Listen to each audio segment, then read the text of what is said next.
das sarjetas de Nova York. Por mais de um ano, um assassino implacável vagou pelas ruas de Nova York.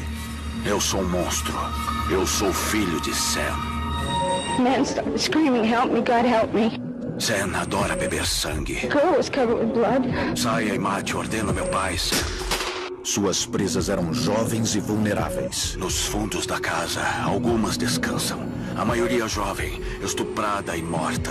O sangue drenado, apenas ossos agora. Neste programa, novos fatos e novas perguntas sobre o filho de Sam e a onda de crimes que aterrorizou uma cidade.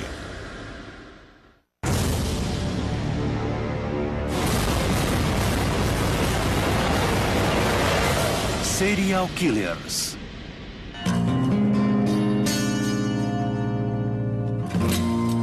Era verão de 1976 no Queens, em Nova York. Uma época feliz para Carl Denaro, de 20 anos. Mulheres, carros, esportes, os Mets, os Jets. Em 5 dias, ele entraria para a Força Aérea e estava aproveitando seus últimos dias em casa. Eu estava resolvendo algumas coisas e curtindo a vida antes de entrar para o exército. Nem passava pela cabeça de Carl que alguém pudesse querer matá-lo. O dia de 23 de outubro começou como um sábado qualquer. Eu acordei por volta das 11, meio-dia, tomei banho e joguei basquete. Carl e seus amigos eram conhecidos como os garotos de Flushing, o nome do bairro onde moravam.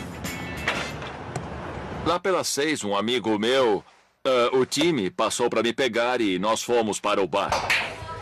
O bar estava repleto de amigos que foram se despedir e desejar boa sorte a Carl. Um deles era Rosemary Keenan. Ela era muito divertida, tinha olhos grandes e castanhos. Eu me lembro bem disso. Nós começamos a nos beijar. Depois entramos no carro dela e fomos até uma rua escura ali perto.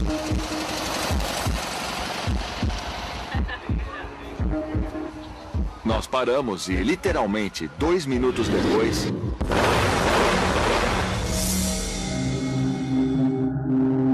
havia vidro por toda parte. Fiquei com cacos de vidro nas mãos.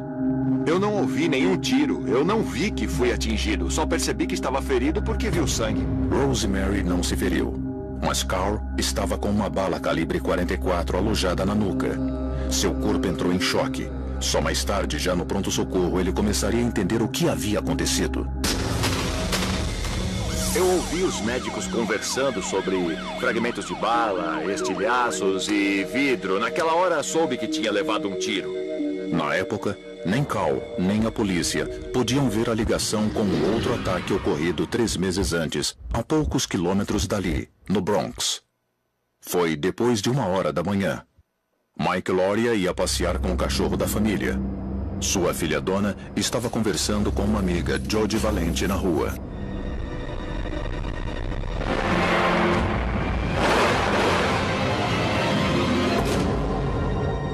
My wife comes screaming in the hall. They were shot. I ran down. By the time I got down, she was dead in the street. Dona Loria morreu minutos após uma bala atravessar seu pescoço. Ela tinha apenas 18 anos. Sua amiga Jodie foi gravemente ferida. O principal suspeito daquele homicídio, de acordo com os detetives do Bronx, era o namorado de Donna, que era um membro de baixo escalão da máfia e tinha uma arma calibre 44 comprada no Texas. Ele era o suspeito número 1 e eles o interrogaram. Enquanto isso, em Flushing, a polícia estava procurando alguém que odiasse Carl Denaro bastante para tentar matá-lo.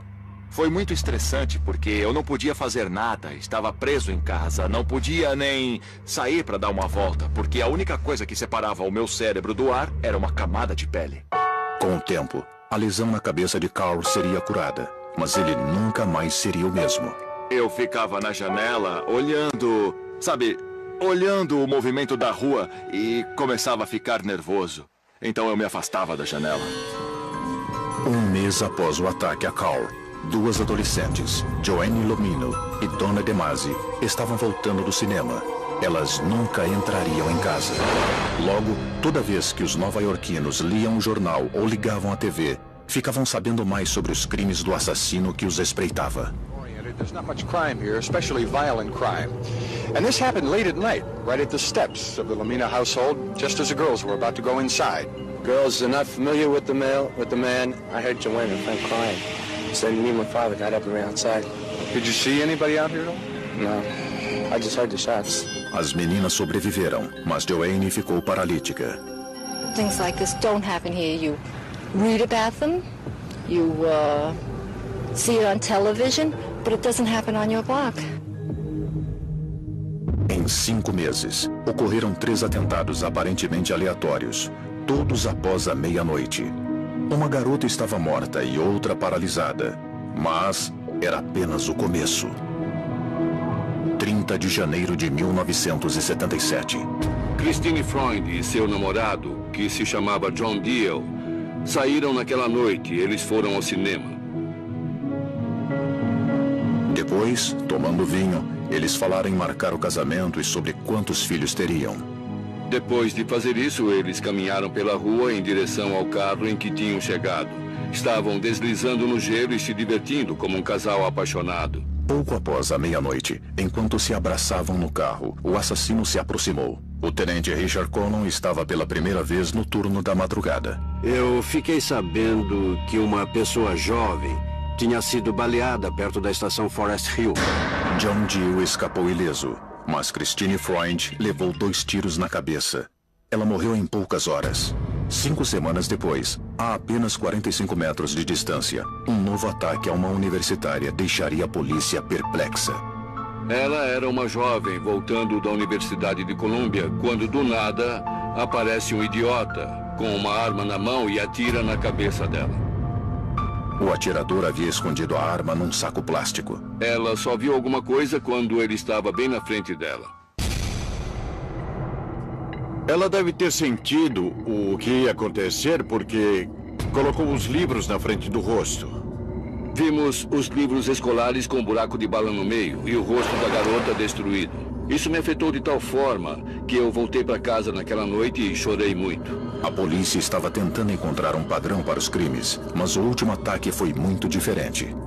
Estávamos atrás de alguém que agia entre meia-noite e 8. Ficamos perdidos porque esse crime aconteceu às 7:30 da noite. Anyone seen in the area at the time have been able to make any connections here at all? We have one person running from the scene described to us as a young teenager. There has been some speculation tying this sort of a shooting, this sort of a killing with that of Miss Freund, January 30th. At this point in our investigation, we have no reason to believe that the cases are connected. The ballistic evidence that has not been available to us at this time, I have no report at all on that. Um dos problemas na identificação de armas de fogo e na identificação de projéteis é que alguns deles ficam deformados demais para serem identificados. O chumbo se deforma quando atinge o corpo ou outro obstáculo. Assim não é possível fazer a comparação. Mas, às vezes, a evidência está escondida onde menos se espera. Na noite em que Carl Denaro foi baleado, ele estava no carro de Rosemary Keenan. Ela estava limpando o carro e tinha um cobertor xadrez antigo. Quando ela puxou o cobertor, uma bala caiu. Pediram que eu ligasse para o laboratório de balística. Eu liguei para o detetive Simmons e ele me disse: Joe, as balas combinam. Quando informei meus superiores e disse que o cara da balística e eu acreditávamos que tínhamos um serial killer, eles ficaram loucos. Disseram: o que você quer fazer? Causar pânico? Em março de 1977, a polícia de Nova York estava investigando 5 atentados a tiros sem nenhum motivo aparente. 3 jovens estavam mortos e 4 outros gravemente feridos. O caso mais recente, de Virginia Voskerichian, era o mais intrigante. Virginia era uma excelente aluna. Não tinha namorado nem inimigos. Sua execução brutal colocou a polícia na trilha do assassino e da arma do crime. Estudos balísticos mostram que os projéteis disparados por uma arma em particular têm marcas muito particulares. A bala do caso Voskerichian combinava com a bala que matou Dona Lauria. Ela saiu de um revólver Charter Arms Bulldog, calibre 44. Era uma arma projetada para ser usada em aviões. 3 stolen airplanes and nearly 300 hostages. Nos anos 70, houve uma onda de sequestros de aviões. E agentes federais foram colocados em voos no mundo inteiro.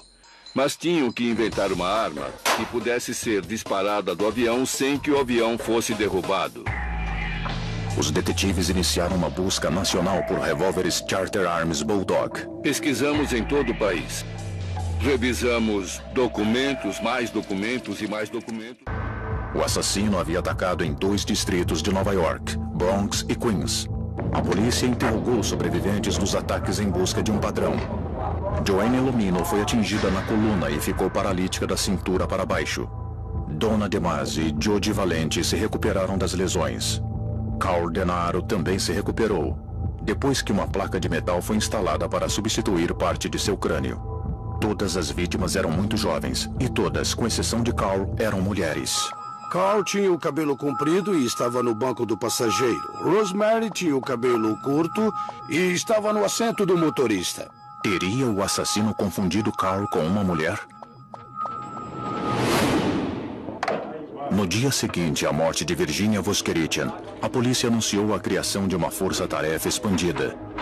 30 detetives foram designados. Metade deles entrevistaria as famílias das vítimas. Os outros trabalhariam nas ruas. Estavam lidando com um serial killer que, aparentemente, sem nenhum motivo conhecido, matava pessoas jovens e inocentes. Teríamos que pegá-lo antes do ato ou teríamos que pegá-lo em flagrante? Criamos algumas estratégias. Compramos manequins e os vestimos de mulher. Ficávamos no carro com eles como namorados. O assassino sempre atacava perto de alguma via expressa para poder fugir rapidamente. Tudo o que nós tínhamos eram 5 crimes separados. E o nosso objetivo era interligá-los. As testemunhas sobreviventes forneceram retratos falados. E cada retrato era diferente do outro. Quando você testemunha um crime violento no qual está diretamente envolvido e vê um homem ou qualquer pessoa sacar uma arma e atirar, a única coisa que vai ficar na sua mente é o clarão do disparo. Você não vê um rosto. Ainda assim, a polícia fez o possível para criar um perfil físico. Um homem branco entre 25 e 30 anos, 1,80 m de altura, não muito forte e de cabelo preto. Conhecido pela polícia e pela imprensa como o assassino do calibre 44. Algumas pessoas são muito boas em memorizar rostos ou o que os outros estavam vestindo, mas quando ocorrem tantos crimes, com testemunhas oculares dando versões diferentes sobre quem viram na cena do crime, surge uma grande variação. Então eu não consideraria esse tipo de evidência muito confiável.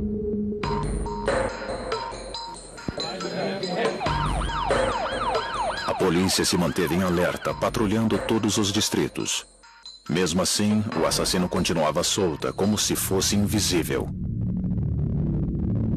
Valentina Suriani e Alexander Issal tinham passado a noite em Times Square, onde foram ao cinema e jantaram.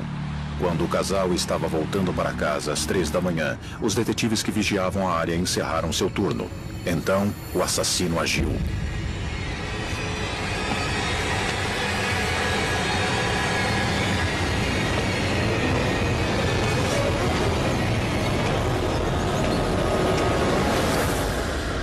Valentina Suriani morreu com 2 balas calibre 44 na cabeça.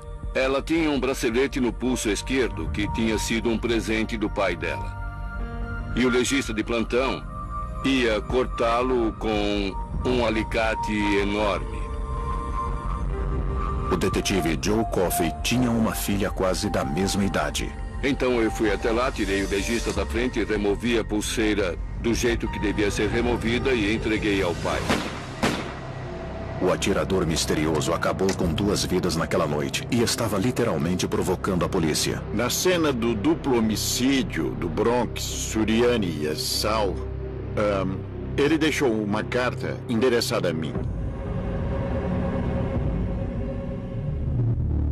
Policiais em motocicletas foram os primeiros a chegar à cena. Eles não eram familiarizados com investigações de homicídio. Encontraram um envelope com a carta dentro e, obviamente, todos tocaram nela e tivemos que fazer um processo de eliminação das digitais. Então, infelizmente, como muitas pessoas manusearam o documento, as impressões digitais podem ter ficado borradas ou simplesmente sumido. Mas a equipe forense de Nova York entrou em ação. 2 páginas, folhas avulsas com 5 furos. Conseguimos determinar que as folhas vinham de um bloco. A carta foi escrita a lápis e tentamos encontrar impressões latentes. Tivemos que coletar as digitais dos policiais que atenderam ao chamado para eliminar as deles e deixar apenas as desconhecidas, teoricamente, do criminoso. Após centenas de horas de trabalho incessante, os cientistas forenses finalmente se encontraram cara a cara com uma impressão palmar do assassino. Fico magoado quando dizem que eu odeio as mulheres. É mentira. Mas eu sou um monstro. Eu sou o filho de Sam. O verão se aproximava em Nova York e a tensão aumentava rapidamente. O assassino do calibre 44 já havia tomado a vida de 5 jovens. 4 outros viveram para descrever o terror. Na calada da noite, nos bairros afastados da cidade, havia um homem com loucura nos olhos e uma Bulldog 44 nas mãos. Com medo. As pessoas estavam mortas de medo. A cada crime que acontecia, o terror na cidade aumentava. We used to stay in front of my house and parking, and kids good night, but we can't do that no more. Just go right in. When I'm looking over my shoulder in the car, just, take no chances. Ele atira em mulheres jovens com cabelo castanho. Fiquei sabendo que os salões de beleza estavam lotados de mulheres pintando o cabelo de loiro e cortando bem curto. Ele atirou em 2 garotas num raio de 6 quarteirões da minha casa. E as ruas do bairro onde eu moro ficam desertas à noite. Conheço uma garota que hoje usa uma peruca loira por cima do cabelo castanho. A publicidade foi incrível. Sempre que você ligava a televisão, o rádio ou lia um jornal, isso era a manchete. A força-tarefa foi expandida para 300 policiais. E não era o bastante. 5.000 ligações congestionavam as linhas telefônicas diariamente. Apareceu todo tipo de gente. Se alguém não gostava do vizinho, dava o nome dele. E aí alguém ia investigar. Homens eram denunciados por namoradas, esposas e pais como possíveis assassinos. Entrevistamos mais de 15.000 pessoas. Inacreditável. A polícia estava desesperada para impedir o assassino de um jeito ou de outro. Para mim e para as pessoas com quem eu trabalhava, o certo seria matá-lo. Nós conversávamos sobre isso? Sim. Era a política do departamento? Não. Aumentando a tensão, novas evidências apontavam para um serviço interno. Estavam surgindo indícios em todos os lugares de que era alguém ligado à polícia por causa da descrição do assassino. Ele assumia uma posição que era ensinada na academia de polícia. Você flexiona os joelhos e deixa a arma bem na sua frente. Quando todas as dicas pareciam levar a um beco sem saída, surgiu uma pista bizarra. A secretária de Jimmy Breslin abriu uma carta do assassino. Ela me ligou e disse: "Você recebeu uma carta que eu não gostei, é assustadora."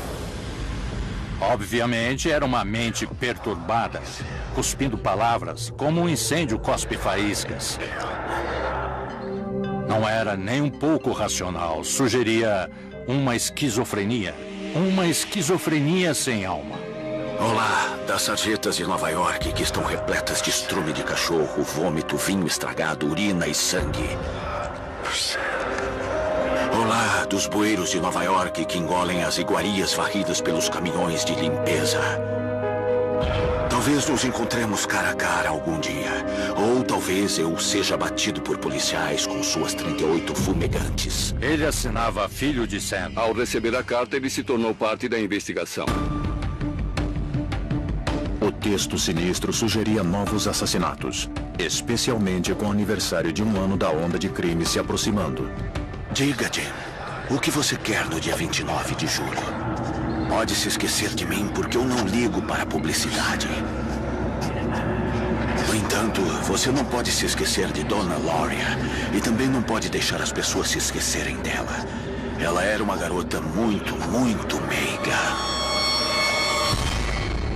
O assassino parecia ser especialmente apegado à primeira vítima, Donna Loria, uma técnica em medicina de 18 anos, que morreu na cena do crime. Com 2 assassinatos recentes a poucas quadras da casa de Jimmy Breslin, o jornalista se preocupava com a esposa e com a filha. A minha família teve que se mudar por um bom tempo. A casa ficou vazia, apenas eu e o alarme contra ladrões. Sob o título Entregue-se Agora, Jimmy Breslin escreveu: O único jeito de o assassino se livrar deste tormento particular é se revelar para mim. Numa noite de fim de semana, em junho, Judy Plácido e seu amigo Sal Lopo conversavam do lado de fora de uma das boates mais populares do Queens. Esse filho de Sam, ele aparece do nada. Eu morro de medo, a gente nunca sabe onde ele vai estar. Está tudo vazio, ninguém saiu hoje à noite, estão com medo. Mas o que a gente pode fazer? Ficar em casa para sempre? Enquanto falava, Judy ouviu um eco no carro e um zunido nas orelhas. Ela ficou desorientada e confusa. Quando se viu no espelho retrovisor, estava coberta de sangue. Neste caso em particular, ele não matou ninguém, mas depois de atirar, enquanto voltava para o carro, foi parado por 2 detetives. Enquanto falavam com ele, o revólver Charter Arms Bulldog calibre 44 estava num saco de papelão. E o rádio da viatura diz tiros disparados, Rua 211, com Northern Boulevard, perto dali. Os detetives não perceberam que estavam com o responsável pelos tiros. Deixaram o homem para lá, pegaram a viatura e foram para a cena. Ele entrou no carro e fugiu. O assassino escapou. Judy Plácido foi atingida por 3 balas. Uma perto da têmpora, as outras ao lado da coluna. Milagrosamente ela sobreviveu. Sal Lopo foi atingido no antebraço. O aniversário de 1 ano do primeiro crime se aproximava e os nova-iorquinos estavam mais apreensivos do que nunca. Na delegacia, nós tínhamos planos para fechar todas as pontes. Estávamos com tudo preparado e estávamos saturados. Tínhamos homens, detetives vindos de toda parte. Sabíamos que ele ia atacar no fim de semana. A rede armada pela polícia ao longo do Queens e do Bronx era impenetrável. Stacey Moscovitz passou a maior parte do dia se preparando para seu encontro com Bob Violent. Com o cabelo tingido de loiro, ela não estava preocupada com o filho de Sam. E eles tinham planejado ficar na segurança do Brooklyn.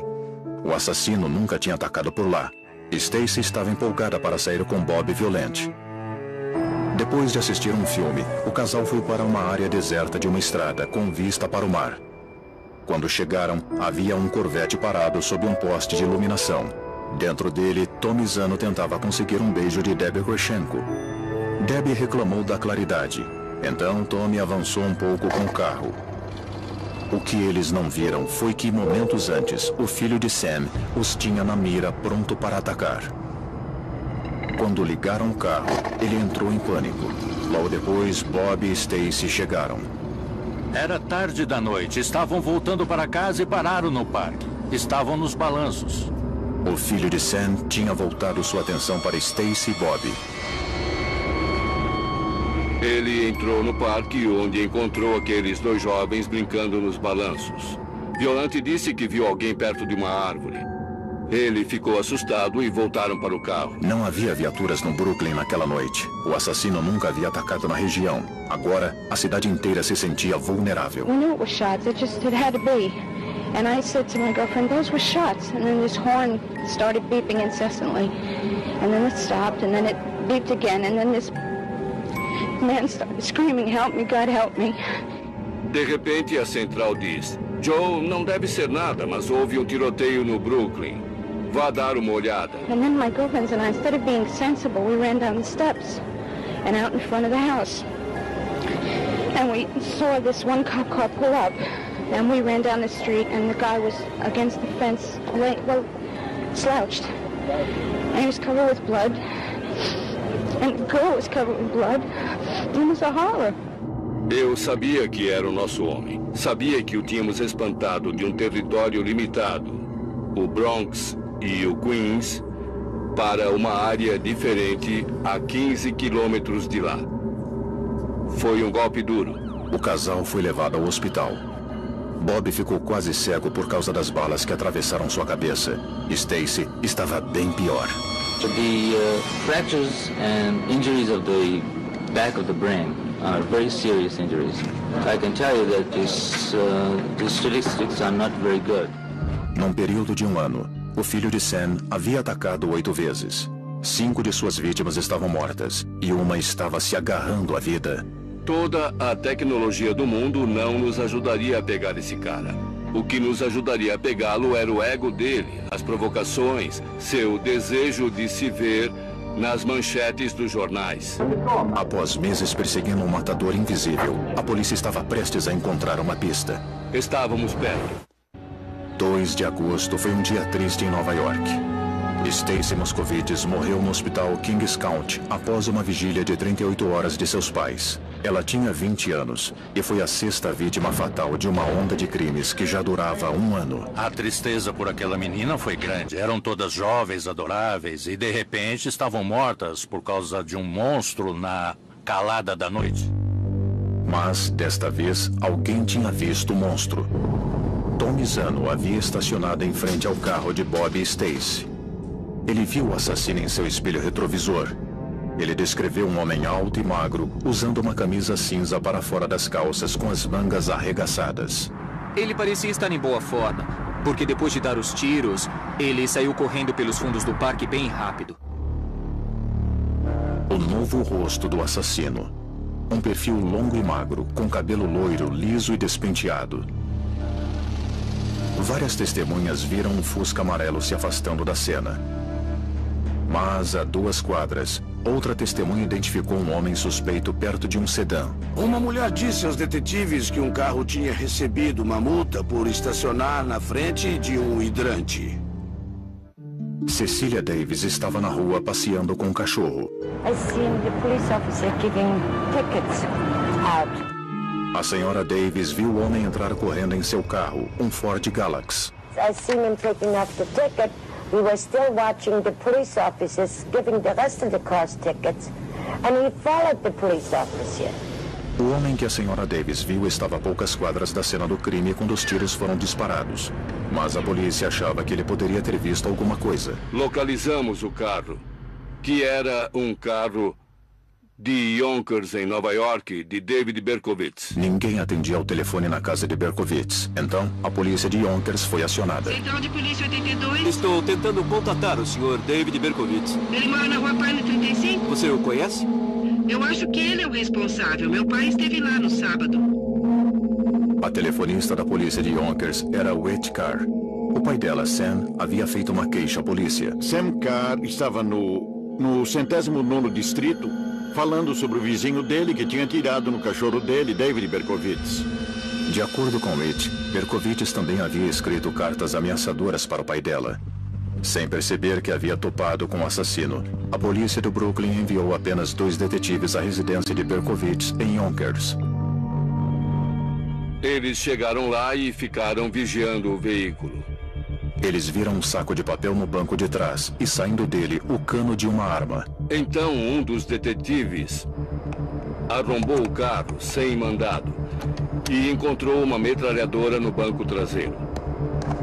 Uma carta com planos detalhados para abrir fogo numa discoteca de Southampton foi encontrada no porta-luvas. Ele saiu do carro, trancou a porta novamente e disse ao outro detetive que ia pedir um mandado de busca para o departamento de Yonkers. Então, Berkowitz saiu do prédio e os 2 detetives que estavam lá o viram entrando no carro com um saco de papel marrom nas mãos. Eles disseram: põe as mãos no painel e não se mexa. Berkowitz se virou para eles e disse: me pegaram. Fadalco perguntou: pegamos quem? E ele disse: o filho de Sam.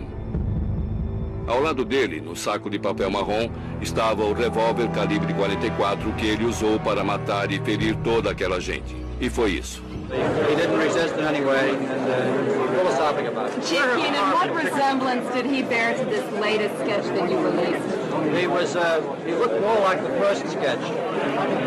Choke to the lions! Nós o capturamos em 10 de agosto de 1977. Por uma semana inteira, em qualquer restaurante ou bar onde entrássemos, nós recebíamos uma salva de palmas, porque todo mundo nos reconhecia da TV. Não pagávamos bebidas e não pagávamos refeições. Éramos abraçados e beijados pelas mulheres. Minha esposa não gostou muito disso. There was a submachine gun with several clips of ammunition and a loaded 44 Bulldog revolver. The 44 Bulldog? Well, we're checking that out and we anticipate the results will be positive. Organizaram o maior evento publicitário da história da polícia de Nova York antes que o Berkowitz preenchesse a ficha.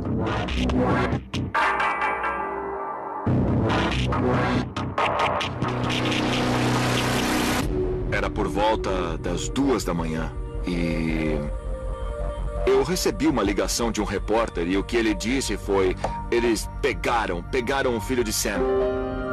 Eu lembro que fiquei sentado na cama por 2 horas, depois de 10 meses, me perguntando por quê, quem, e tudo aquilo acabou culminando naquela ligação. Para David Berkowitz, as perguntas estavam apenas começando. Minha primeira pergunta quando entrei na sala e o vi sentado, olhando para mim, sorrindo, foi por quê? Ele disse, porque eu tinha a necessidade de matar. Eu precisava matar. Meu ego ficou abalado quando vi David Berkowitz sentado naquela sala. Ele não parecia nada demais. O cara foi preso e começou a falar sobre um cachorro de 2000 anos. Fazer o quê?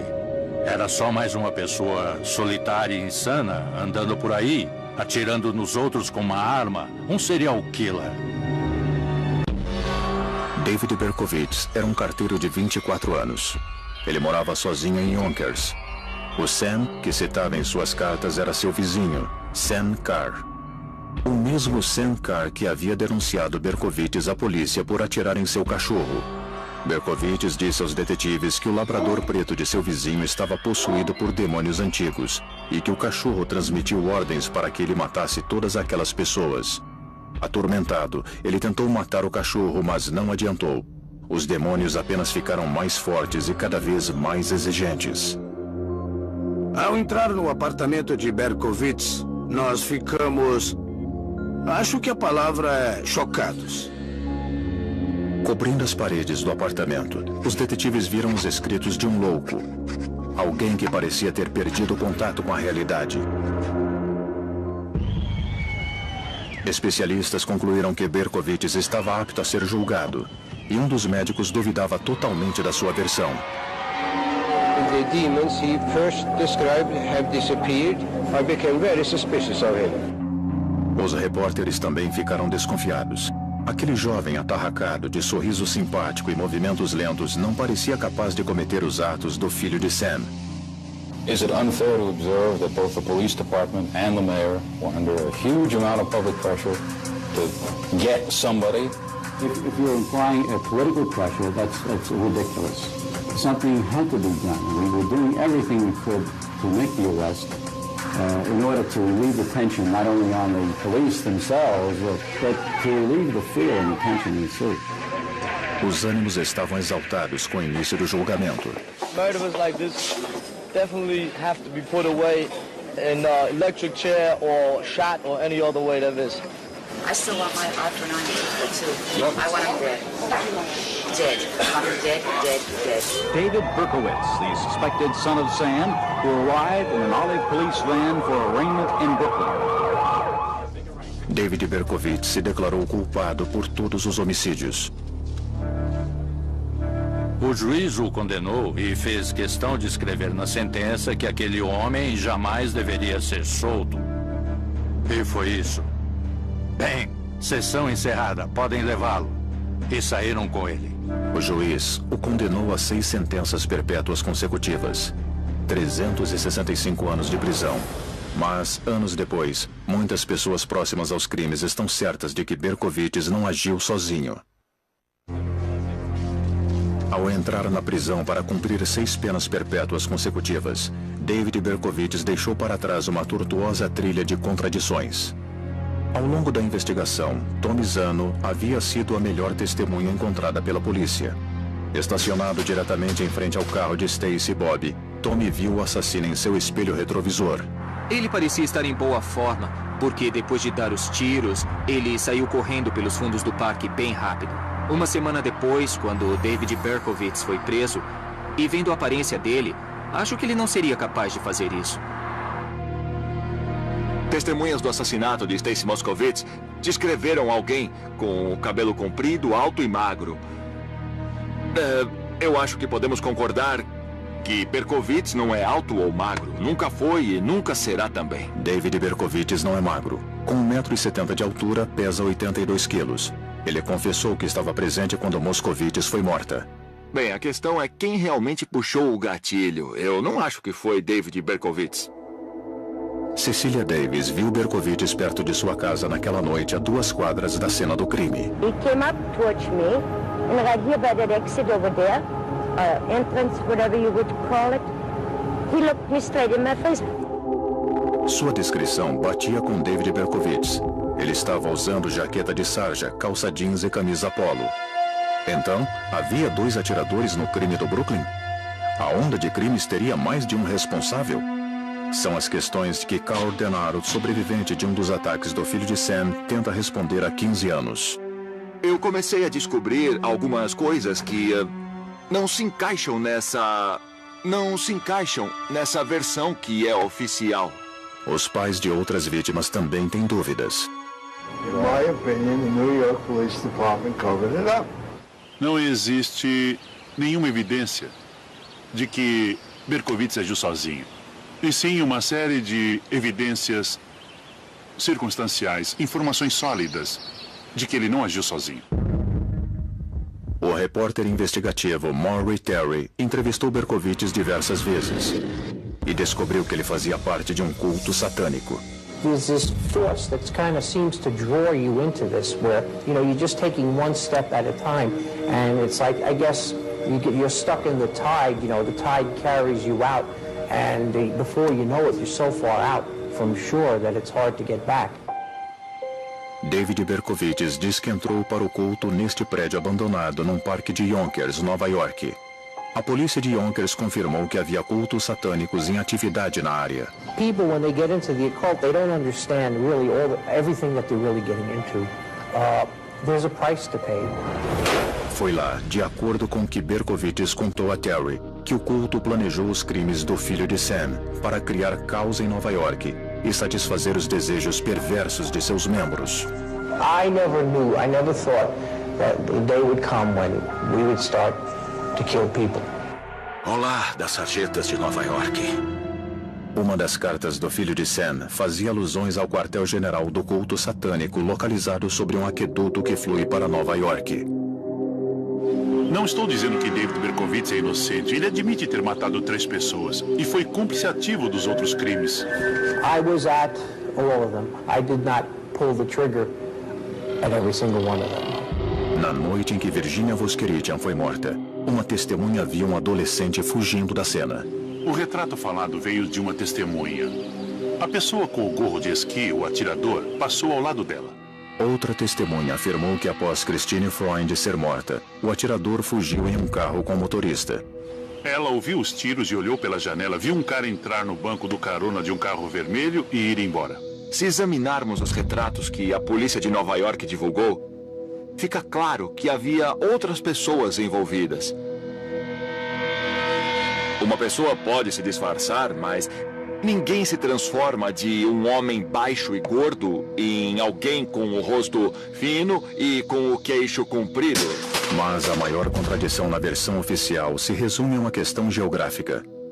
Na noite em que Stacy Moskowitz foi baleada, Cecilia Davis viu David Berkowitz na rua 17. Ele passou ao lado dela. Ele olhou para ela e ela para ele. Ele virou em direção ao parque. Ela voltou para o apartamento, tirou a coleira do cachorro, sentou-se, abriu o jornal e ouviu os tiros. O crime ocorreu a mais de 2 quadras de lá, na Shore Parkway. Seria fisicamente impossível que Berkowitz chegasse ao local do crime em 1 minuto e meio. Fisicamente impossível. Berkowitz teria que ter andado 2 quadras, trocado de roupa, colocado uma peruca loira, observado Stacy por 10 segundos e então disparado. Tudo isso em 1 minuto e meio. Eu cronometrei 10 vezes. Ele não conseguiria. Nos anos 1990, o detetive da polícia de Yonkers, Kevin Murphy, encontrou mais evidências de uma conspiração. Através de testemunhas e recibos, ele confirmou que os móveis do apartamento de Berkovitz foram removidos pouco antes da polícia chegar. A maioria dos móveis foi removida e levada para outro local. Os escritos na parede eram recentes, feitos na última semana. Os nomes na agenda e na lista telefônica também eram recentes. Maury Terry diz que o objetivo era fazer Berkovitz se encaixar no perfil de um serial killer, louco e recluso. Mas os vizinhos pintavam um quadro diferente. Diziam que Berkovitz visitava esta casa com frequência, o lar de Sam Carr e seu labrador preto. Sua filha, Whitney, havia atendido a ligação que levou a polícia até Berkovitz. David também conhecia os filhos de Sam, Michael e John, que supostamente pertenciam ao mesmo culto satânico. Em uma de suas cartas, Berkovitz se referia ao outro membro do culto como John Witches. Era o apelido de John Carr. John Carr foi encontrado deitado com metade da sua cabeça estourada no chão do apartamento de sua namorada. E quando o caso estava para ser reaberto, Michael Carr bateu o carro na rodovia West Side às 4 da manhã ou coisa parecida. Assim ele morreu. O promotor distrital do Queens, onde a maioria dos crimes ocorreu, estava convencido de que Berkovitz fazia parte de uma conspiração. I believe that David Berkowitz did not act alone, that in fact others did cooperate, aid and abet him in the commission of these crimes. No entanto, ele não conseguiu apoio para iniciar uma nova investigação. A ideia de um culto orquestrando os assassinatos do filho de Sam pode parecer absurda. Mas, para os mais próximos aos crimes, é impossível ignorar as evidências. I always felt right from the beginning that there was more to it. There was a cult involved in this. And that's why I say he's not alone. He wasn't alone. I think he's afraid of opening his mouth. Não há como ter sido só um atirador. Eu estou 100% convencido de que mais de uma pessoa estava envolvida nos crimes do filho de Sam. Se houve outros, eles estão livres até hoje. E acho que todos gostariam que esse tipo de gente fosse levado à justiça. David Berkovitz levou 56 pontos depois de tentarem matá-lo em 1979. Mas hoje, ele é um cristão renascido. Os funcionários da penitenciária dizem que é um prisioneiro modelo. Ele afirma ter rejeitado o culto satânico ao qual pertenceu, mas alerta que seus antigos colegas ainda estão à solta. Sem dúvida são perigosos. Imagino que tenham se tornado mais sofisticados, mais discretos. Devem ter seus próprios esconderijos e suas próprias funerárias para fazer rituais e poderem se livrar dos corpos. Quando descobrem que a lei está se aproximando deles, ou bem perto de descobrir o que estão fazendo, eles sabem como desaparecer. Versão brasileira Vox Mundi.